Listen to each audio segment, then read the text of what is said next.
It's the #1 spot. Remember that. It's the #1 spot. Remember that. It's the #1 spot.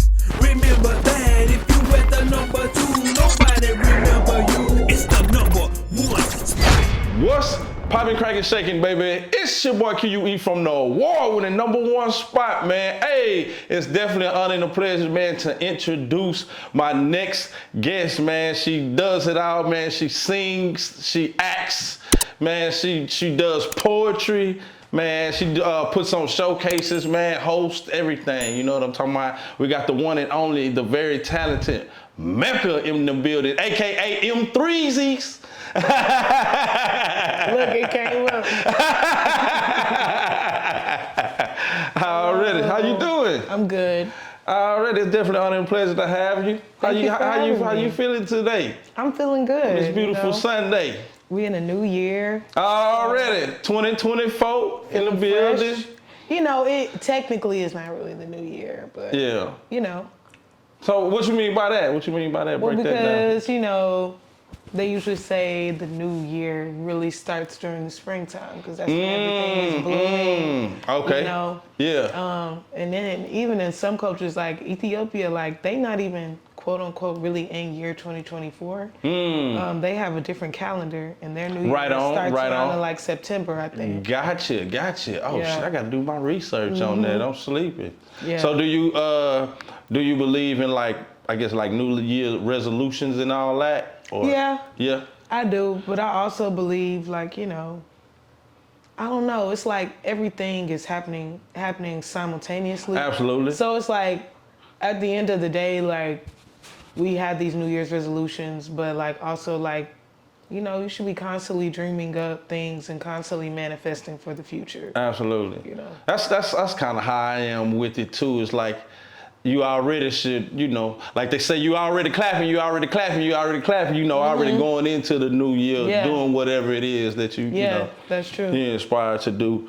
So, hey, present the song, introduce to others who you are and where you from. Just give them a small background check real quick. I am Mecca. This is my camera. Yeah, I'm you're Mecca. speaking that right there. I am from Houston, Texas. My real name is Mecca, but my artist name is M3cca, Mecca, and you just say it, Mecca. Already. And yeah, I'm from Houston, Texas. I am a multidisciplinary artist. My focuses are music, so I sing. I consider myself an MC as well, and I also paint. I draw. I'm just a all-around visual artist as well.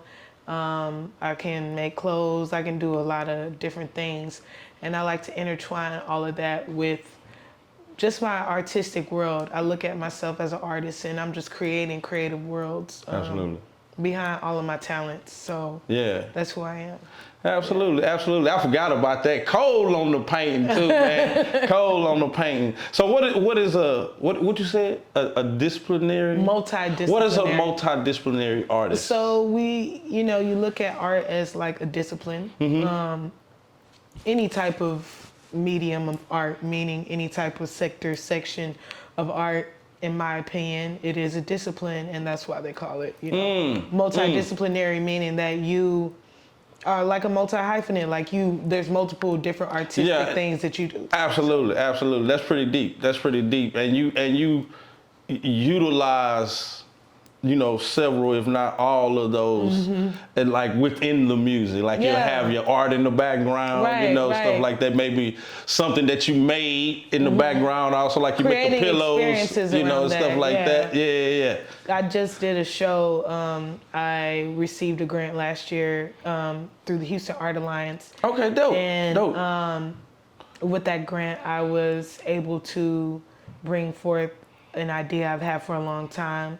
Like a creative baby, I like to call it, called like Celestial Salutations. Yeah, okay. And what Celestial Salutations is, I call it like an ongoing multidisciplinary experience.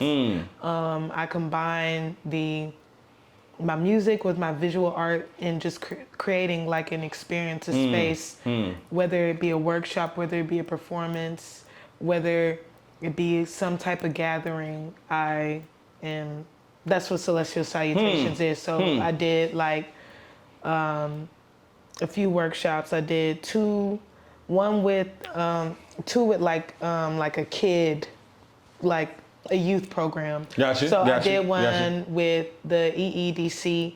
I pray I'm saying that right. I'm looking at my phone. Yeah, you can get your cheat sheet. I got mine. Right. I need mine. So is that included with the what you call like space gospel?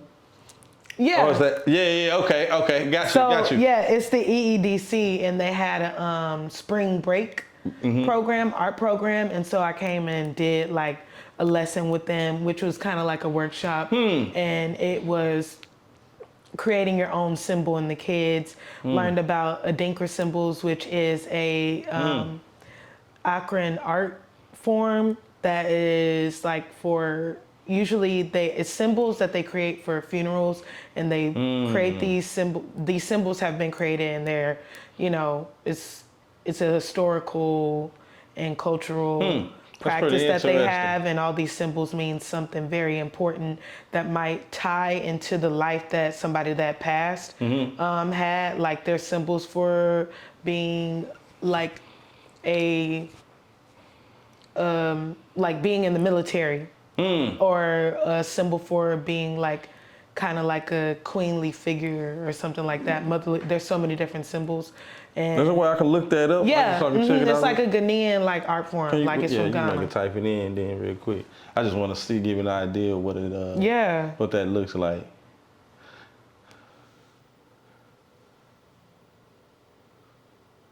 That sounds pretty interesting. And I guess obviously it's not spiritual. It's kind of like a spiritual. Let me see. So these are it here? Yeah, usually, traditionally, they take those symbols and they print them on like the fabrics for like funeral clothes. So people wear these symbols and they're supposed to represent things about the person that passed away. So got you. That's pretty deep. That's pretty deep. That's really like. And you say it's like on T-shirts, or is it on like? No, like it would be like maybe a dress created. Okay, yeah, like right. That's kind of what I was. That's what I was thinking. Yeah, that's what I was thinking. Whatever outfit they'll create it. It's on the fabric. That's pretty interesting. That just opened my eyes. So when I started watching movies and stuff like that with like, with Africa in there, I'm gonna start looking for them. Like, funny that's because one of them. you see those. Because let me see. I don't want to say it wrong. Pretty deep. It's Let me see if I can not a put that in the camera, not too close, but y'all see that? That's pretty live. Yeah, a con, not a Quran. I said it wrong, but a con. Yeah, it's an Akan. Let me say Adinkra. From Ghana. Adinkra. Yeah. Okay. But you see, like, there's different symbols, like the Sankofa symbols. It's like about 2 Sankofa symbols. One is like a heart, and one is like a bird, which is turning its back and like feeding on like this like ball, like it looks kind of like a seed, I guess. One kind of look like a turtle or something. Yeah, it's a lot of different symbols. So it kind of look like a turtle or something. So the Sankofa symbol, the heart, you see that actually a lot of places. Like just like if you drive down the street and you see different gates, so you'll see the heart. It has like these curves, like on. Like that middle point is 2 curves, and you'll see that. On I'm seeing. I'm familiar. Yeah. I know what you're talking about. That's African. All day long. Yeah. All day long. That's pretty interesting. So, do you? I guess obviously like study a lot of African culture. I look at it as I like to study indigenous Black cultures because I'm starting to learn a lot about like genealogy and.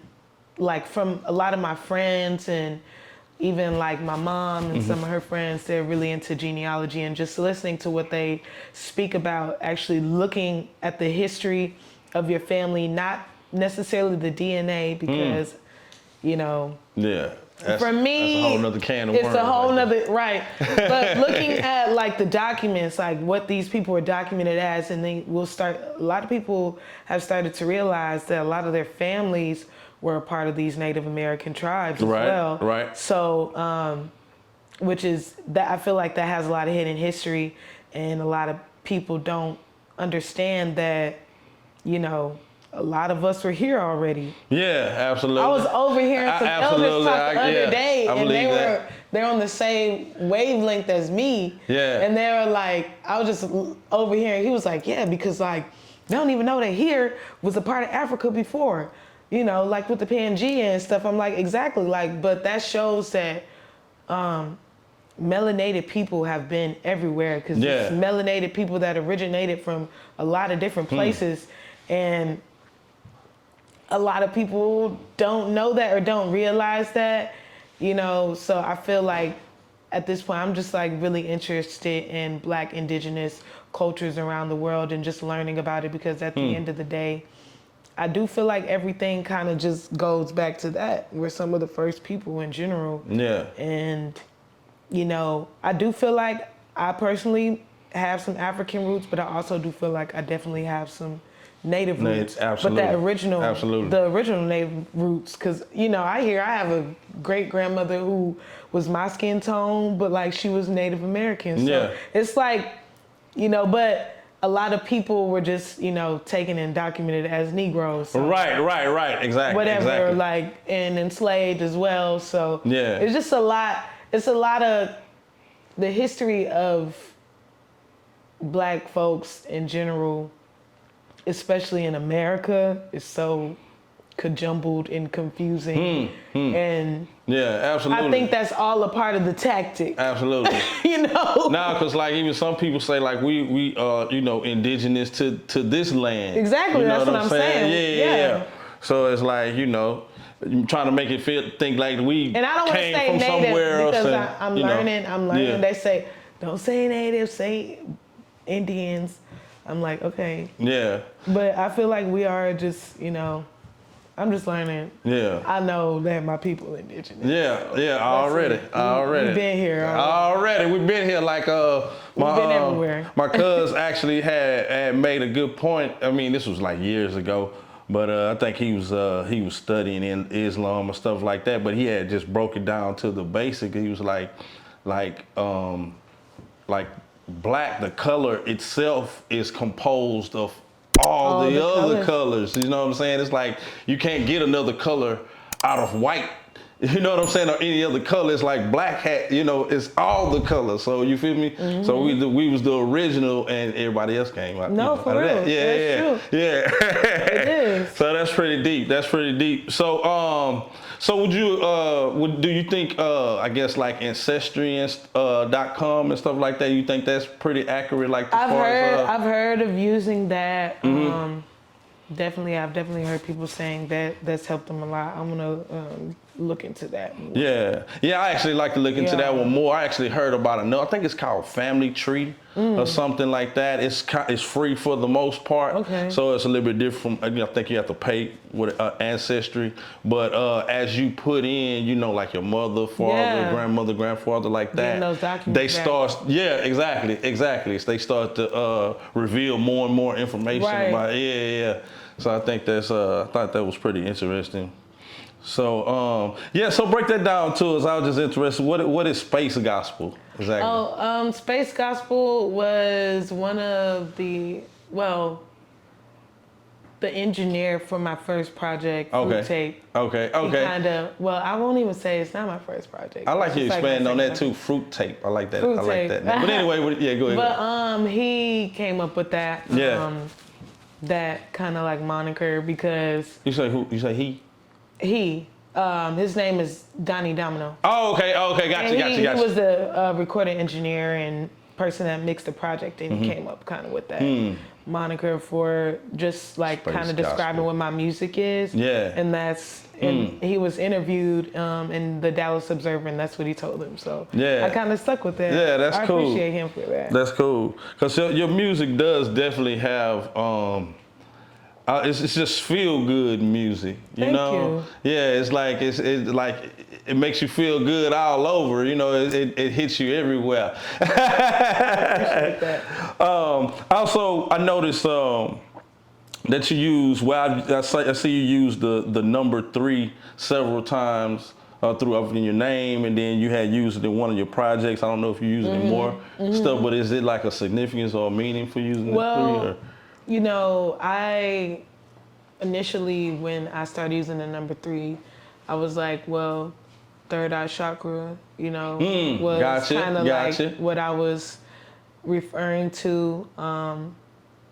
That was really what it was. Yeah, nah, that's pretty deep though. That's pretty deep though. Yeah. I was like, I'm gonna use the 3, represent my third eye. Yeah, already. But also, you know, the 3, you know, your third eye is really like your first eye when you really start getting right on. That's where you know, your spirituality and ideas. Seeing. Yeah, it's really like, honestly, your first eye, we call it the third eye because, you know, these 1, 2 eyes, but really, you know. Yeah.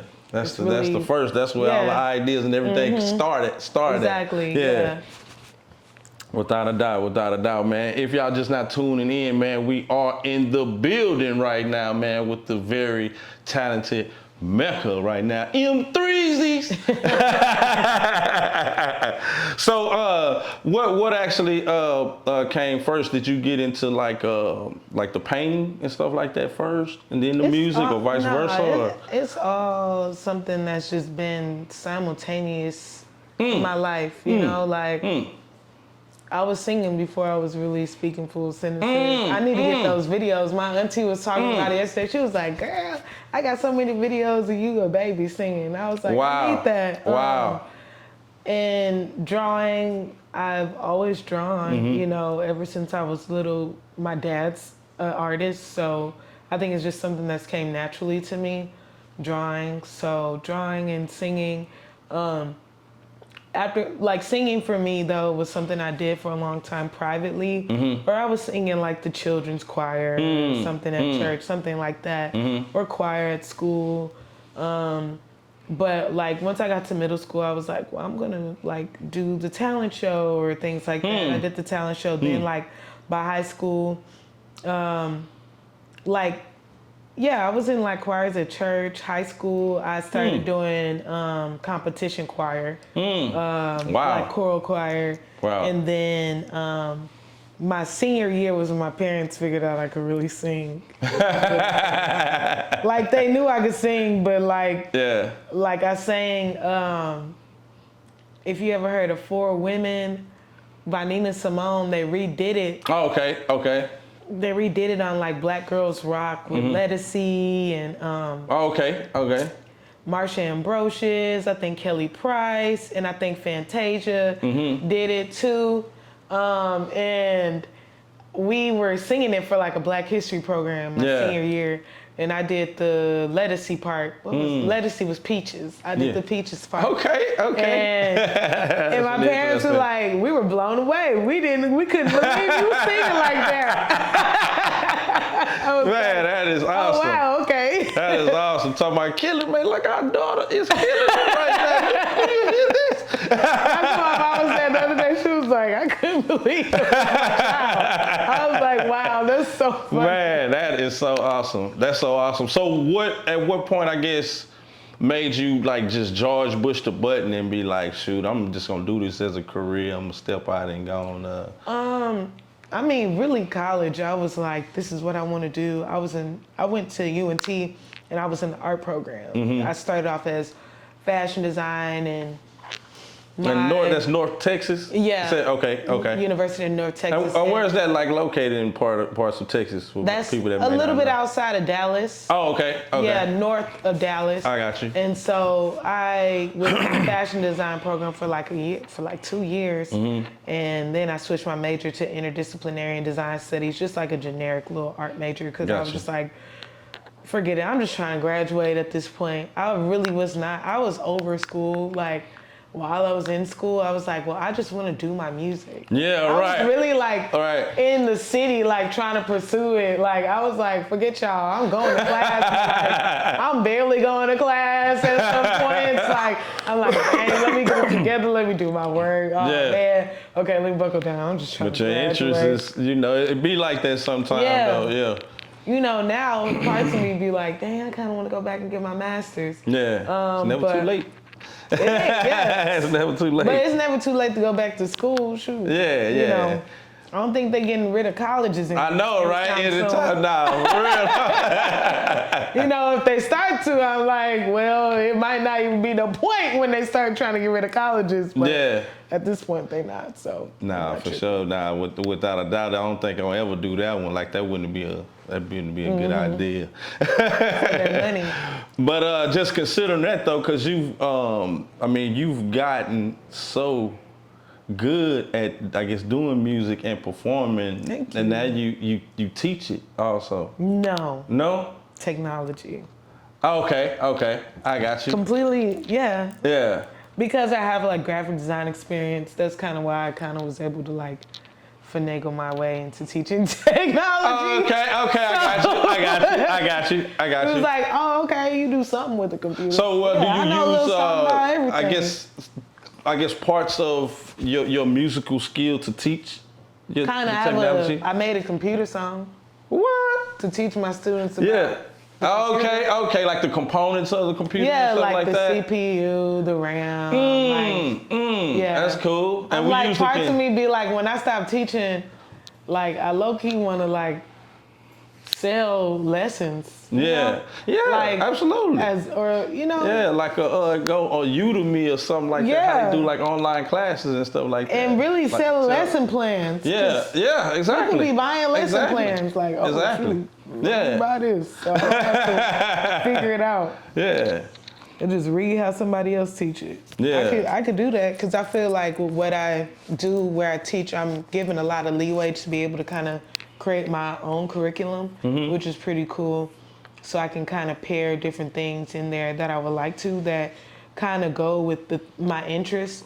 So like I do teach a little bit of coding, but I also like to teach a little bit of graphic design because that is technology. Right, no, absolutely. So is that like album covers, flyers, or because I teach elementary, I try to keep it a little simple, but also dealing with education. So maybe like they make videos, they make posters, but it might be like we are learning about, digital citizenship. That poster will, tell me, give somebody a message on not cyberbullying, something like that, because it's really weird, but little kids do cyberbullying because they on social media. Yeah, right. They grew up in that era, so that's what it is. We started in that era in like my generation, like I guess like probably like middle school was when MySpace and stuff was popular. Oh, right on. So for me though, it was just like, my parents were very like, no, you're not really about to have that anyway. So yeah. Oh, yeah. Couldn't really have a lot of stuff. Yeah, I know how that was or too. You ain't gonna be able to show your face on there. Yeah, right. Wasn't playing that because it was so. It's once you get into that world of that, man, it's like the possibilities are endless of what you can get into. Yeah. if you're not careful, because I know they didn't always have the the parental advisory stuff where you can make it to where they can't go to certain sites and stuff like that. Everything used to be just all across the board, when I was little, you come up on some, it'd be like, man, what? Yeah, for real. Now, what you were saying though? But when I was little, my parents had parental advisory stuff up. Anyways. Oh, okay. I got you. It was available. You try to go on there. But now. Denied. It's like, what? But even now, you can run into a lot of stuff. Nah, for real. TikTok. It's always a loophole. Twitter. Yeah. You never know. Yeah, Twitter, it's off the chain. Be careful when if you on Twitter. Yeah, Twitter's off the chain. You never know what you what's gonna pop up on your Twitter feed. Yeah, they have X-rated videos They do. and all that on Twitter. They allow this everything. Yeah, It don't matter. It's kind of crazy. it is, man. That's pretty interesting. Let me see. I saw somewhere you said your personal mission is to reshape the way people perceive the connection between art and music. What did you mean by that exactly? Like, I feel like it just goes hand in hand. So creating more experiences with visual art and music. Yeah, That's really what it was. Yeah. Okay, I got you.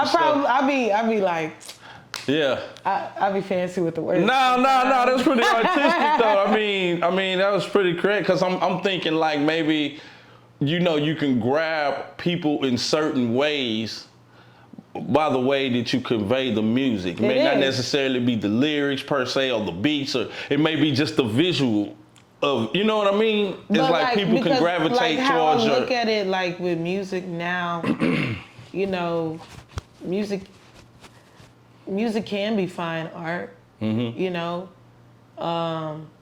but it also can be trash. Yeah.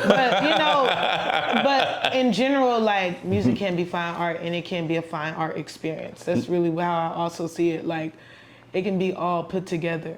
Yeah. So, and I'm seeing more of that, and that's what I like to convey with my art. But I'm also seeing more experiences like that. Yeah. So yeah.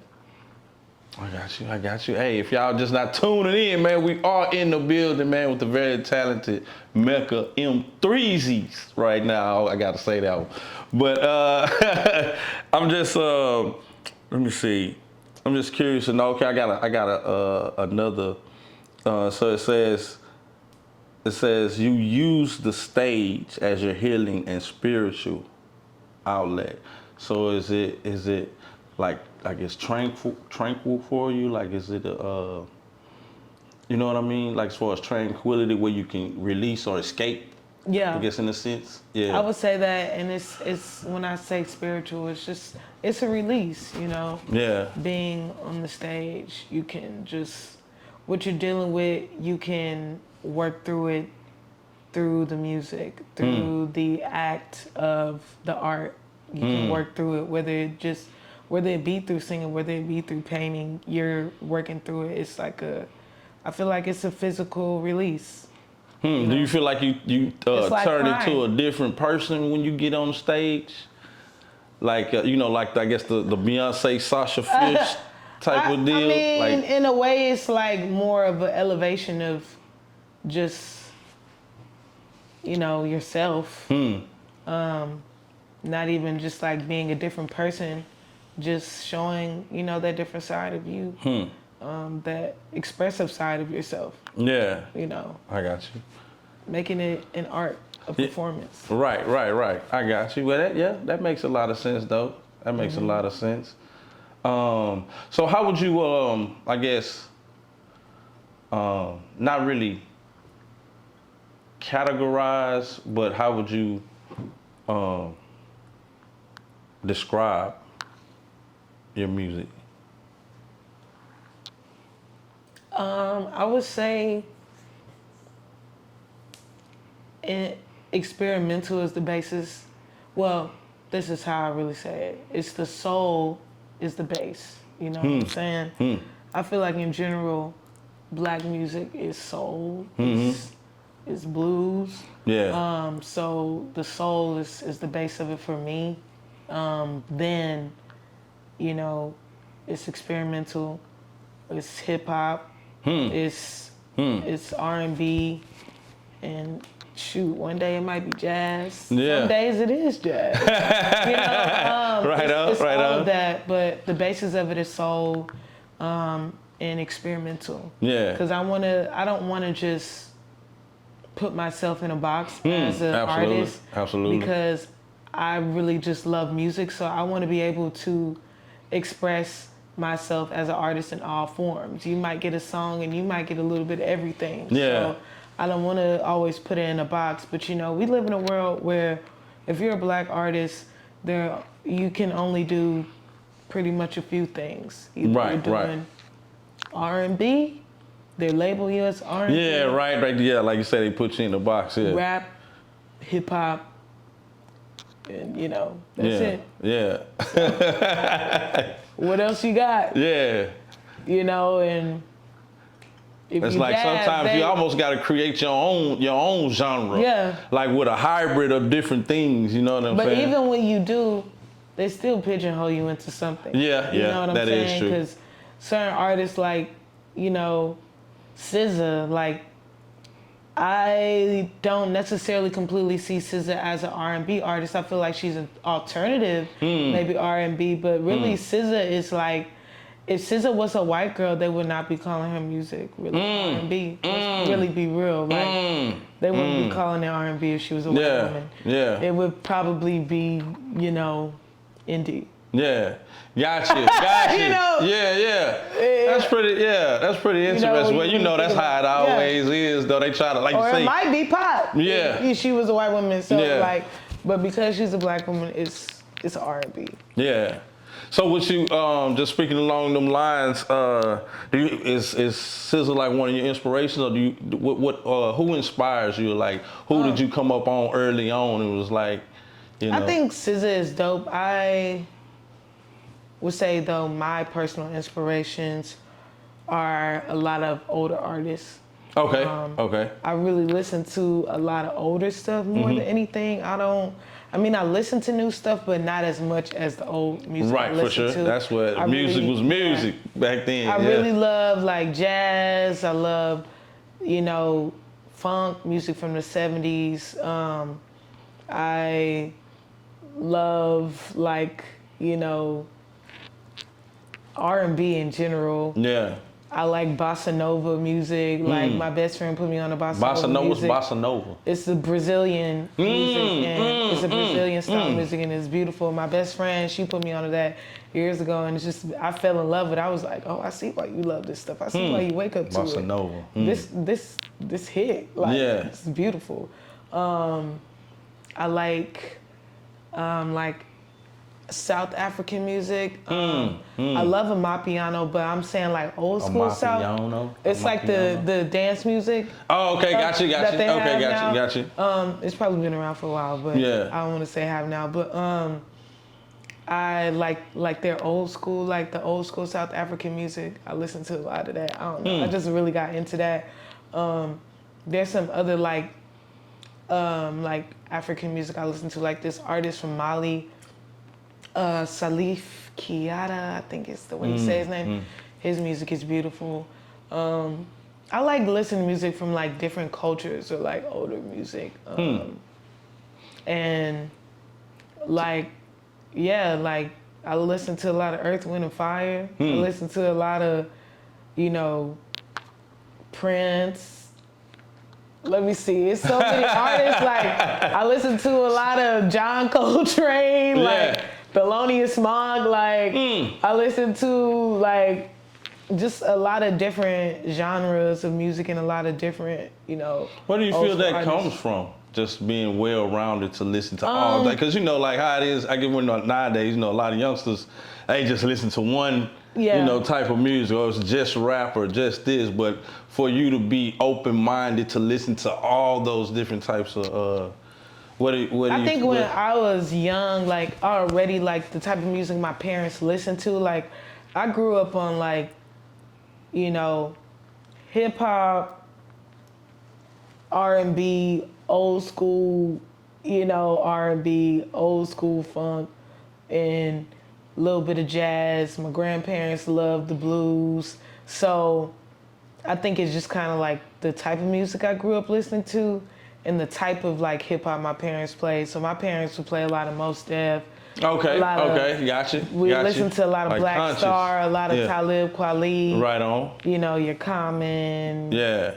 A lot of conscious. Yeah, type Dead artists. Prez, like. Yeah, okay, yeah. I Come grew up on, man. that type of stuff, like Bahamadia. So like my parents are already playing like,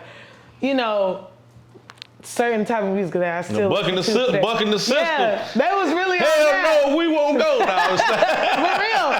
real, it was like a lot of You know, my parents, I love the Far Side because my mom played a lot of Far Side. Oh, okay, yeah, yeah, I grew love up on them, a lot of, and it's funny, like I grew up on a lot of Dilla and didn't even really know it. Like you know, because I'm an artist, I have a lot of musician friends, just kind of like in the sector of music that I create. You know, I'm around a lot of musicians, so they put me, they put me onto a lot of different type of music. Like, that's why I love having musician friends, because they gonna learn you something. Yeah, already. You know, already. so I just love that. Because I already am like the type of person, I seek a lot of like older music, and I like to just research, and I love history, and I like the history of music in general. So that's why I like a lot of old music. Like I was a kid, like in middle school, being like, let me like figure out like what was Billie Holiday making? I seen Lady Sings the Blues, and I'm like, let me listen to her. And that movie traumatized me as a kid, like low key. But I said I wanted to go back and check that out too, cause she got some several documentaries and stuff I seen too. I want to check out as well. But she was pretty deep. Yeah, Billie Holiday was pretty deep. For real, she was. So I was just I'm always trying to seek new music, but new music from back in the day that no one's ever heard. Stuff that's just new to me. Yeah, you know? right. I like that type of stuff. Like, I feel like a lot of new music today, if I do listen to it, it's a lot of, like, kind of underground artists is what I mainly listen to. That's new.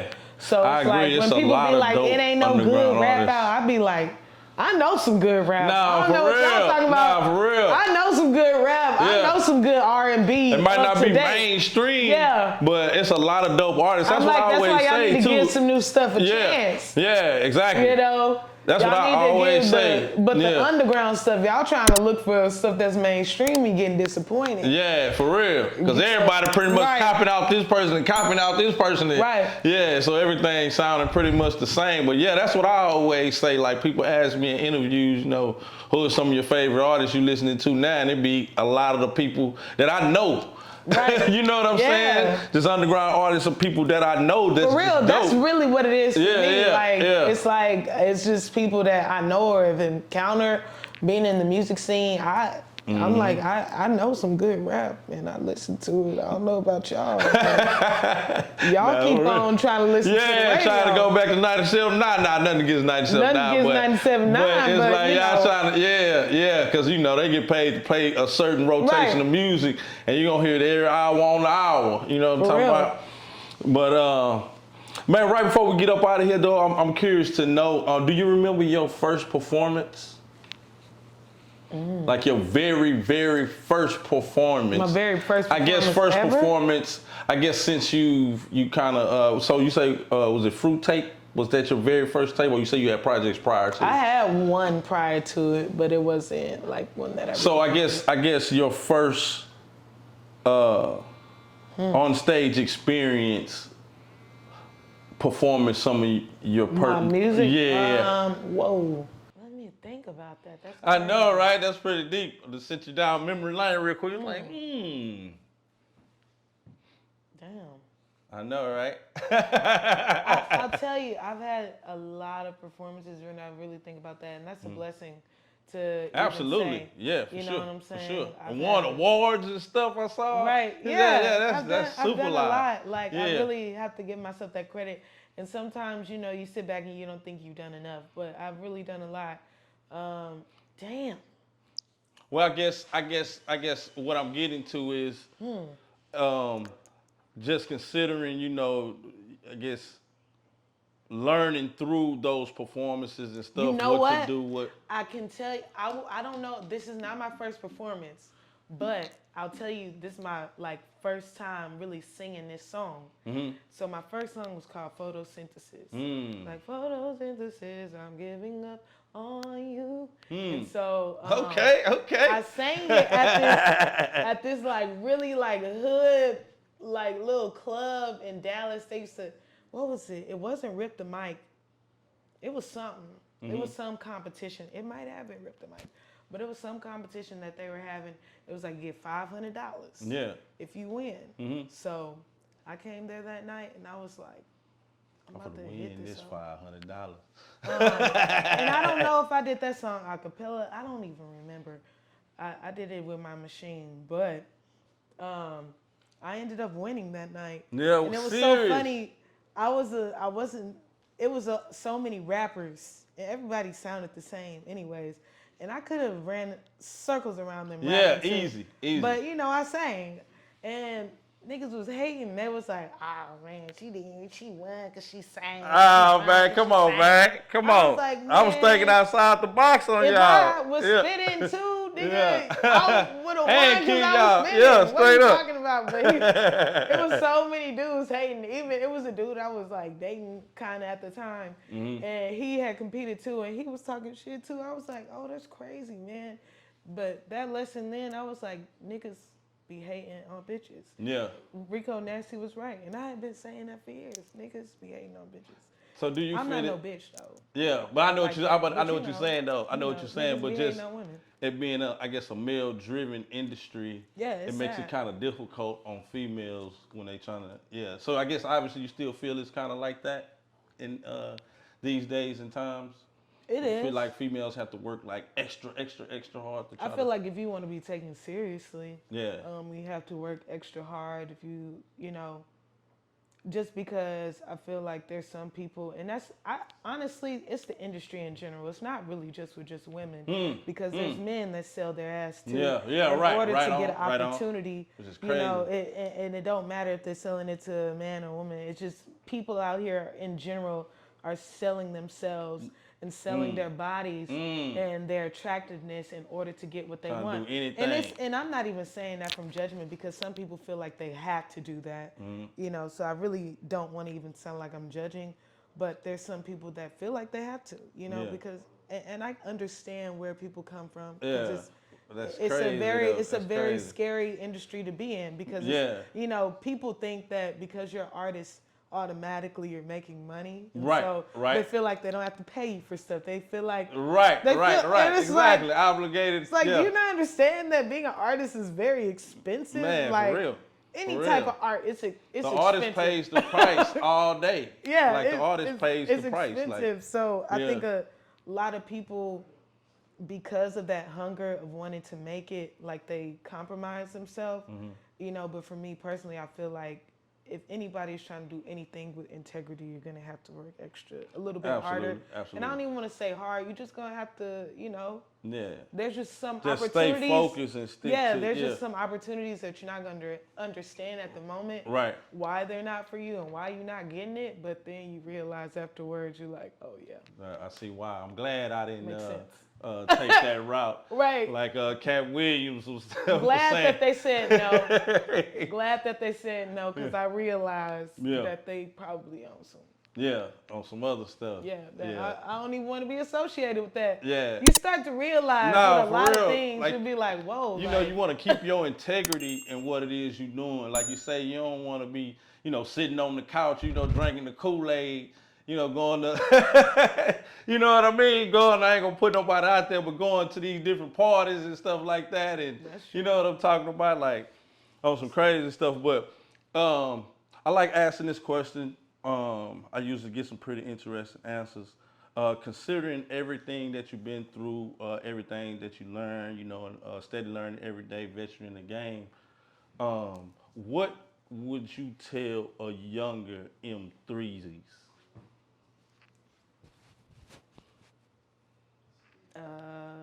Be patient.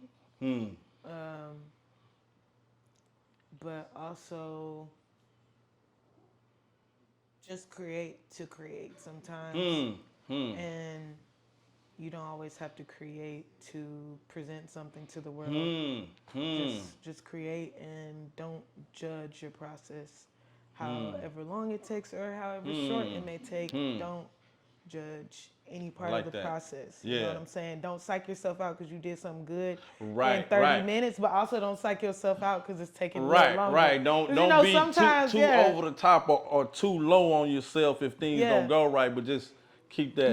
But I feel like sometimes artists, like, I've dealt with imposter syndrome a lot, and I've had to learn, like, there's been times where with my imposter syndrome where I don't even want to claim that, but where I've experienced that, where it's like, you know, sometimes you might create something quickly and it might be really amazing, but you start to psych yourself out. You're like, maybe I have to add more to that or do more. Oh, yeah, but right, it's like, no, right, you right, don't. But right. then also you might be judging yourself in a process that might be taking you a little bit longer. And you're like, why is it taking me so long to write this song? That's why I don't like when people ask me, they be like, how's your writing process? Like, how long does it take you to write a song? And like, what do you need to do? Do you need to light incense? Do you need to do that? I'm like, I'm a writer. Yeah, so right, it's like, right. It don't matter. I could be on the toilet and I think of an idea. Exactly. I could be walking down the street. I could be in the car. It doesn't matter. So it's really not I agree with that. I need to like, let me sit down. Like, it's just, let me, like you say, light an incense, get my coffee, and all right, now for the start. Right. It's like, no, it's not like that. I feel like personally, most artists understand that like you're a vessel. Yeah. So it don't really matter. Like. Right. Because your inspiration could come on the spot. You might see something. You might be somewhere and see something and be like, oh, that'll be a cold song. Or come up with a line, a phrase, a hook, anything. Yeah. In general, it's just something that it's just coming through you. It's not like. It's not like you need a certain area, a certain spot. Like no, I agree with that. I definitely agree with that because I'm an artist myself. You know, I started out doing hip hop and stuff like that. So I'll be anywhere, like say in the shower, anywhere. I'll be like, oh, that's a cold line. I'll be saying it over and over. Man, I gotta remember that. And then I get to my little pad and I write it down real quick because you never know what you might. Because it even comes up for. Not just really songs, but like book ideas, concepts, like any type of concepts. You know what I'm saying? In general, we all are vessels, so I feel like it's just like ideas just come. When ideas come, like I can't really control that. Like, it's not like I have to sit down and create a space for it to happen. And get and you know prepare for it. Yeah. It ain't really like that. It just comes to you. So is it like one thing that the people may not know that you would like the world to know about Mecca?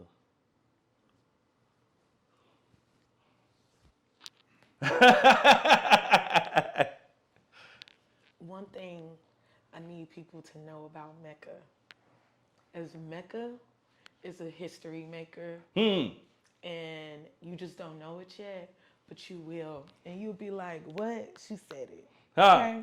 And I'm only saying it because God said it. Man, straight up. I already dropped the mic. Dude. Well, you got any last minute shout outs, anything before we go? It's a lot of people to name all the I time. know, right? So Blaming on my mind, not my heart. shout out to everybody that I love. Yeah. And shout out to yourself. Already. Man, I appreciate you taking out your time, man. Sitting down with the number one spot, man. If you ain't at the number one spot, you're number two. And nobody remembers number two. Remember that, baby. And we out of here. Hey, I'm a have number one. Oh, my bad. Put your handles out there real quick, your Instagrams and all that right fast. You can follow me at M3cca. M3cca. Again, it's M3cca. M3cca. Yeah. All right. That's why you remember it though. Yeah. Nah, straight up, man. Hey, and what I said before, I'm gonna say it again. If you ain't at the number one spot, you're number two, and nobody remembers number two. Remember that, baby. And we out of here. Yeah.